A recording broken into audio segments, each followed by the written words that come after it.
ফ্লিপকার্টে half and হাফে 10 colour eyeshadow palette order করেছিলাম, সেটা আজকে রিসিভ হলো। ওপেন করার পর বক্সটা খুলে দেখি অনেক বড় জায়গা আছে। আমি ভাবলাম আরও কিছু হয়তো দিয়েছে, কিন্তু না, একটাই আইশ্যাডো প্যালেট দিয়েছে এবং কালারগুলো খুবই দেখে ভালো লাগছিল। চলো এটাকে খুলে দেখা যাক কালারগুলো আদৌ ভালো কি ভালো না। দেখে তো খুব পিগমেন্টেড বলে মনে হচ্ছিল। এটা হচ্ছে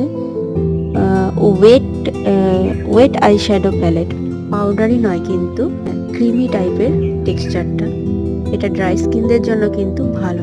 ড্রাই স্কিনে যারা মেকআপ করো তারা অলওয়েজ পাউডারটাকে অ্যাভয়েড করার চেষ্টা করবে, সবসময় ক্রিমি টাইপের বা লিকুইড টাইপের জিনিস ইউজ করার চেষ্টা করবে, তাতে মেকআপটা ভালোভাবে মুখের মধ্যে সেট হয়।